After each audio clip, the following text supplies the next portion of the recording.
ওপরের সূর্য এখনো ডোবেনি, আর এই সূর্য আপনার সামনে। বলুন।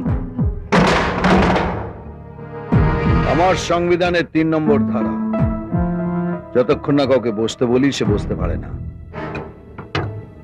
যার জন্য তোমাকে ডেকেছি সেটা শুনে যাও। সবাইকে আমি শোধরাবার একটা সুযোগ দিই। দ্বিতীয়বার দেখা হলে সেটা হবে হসপিটালে, আর তৃতীয়বার দেখা হলে সেটা হবে মর্গে। আমি সেই সুযোগটাও দিই না। প্রথমবারের পরেই সোজা মর্গে। আর এটা জয় চাচা ভালো করেই জানে। এই যে কথায় কথায় এক একটা বাপের নাম নাও না, জয় চাঁদ, কালা চাঁদ, সব চাঁদই আমাকে চেনে। খাপে পড়লে কাউকে ছাড়ি না, পেঁ দিয়ে লাট বানিয়ে দিই। এদিক থেকে আপনার সঙ্গে আমার খুব মিল আছে।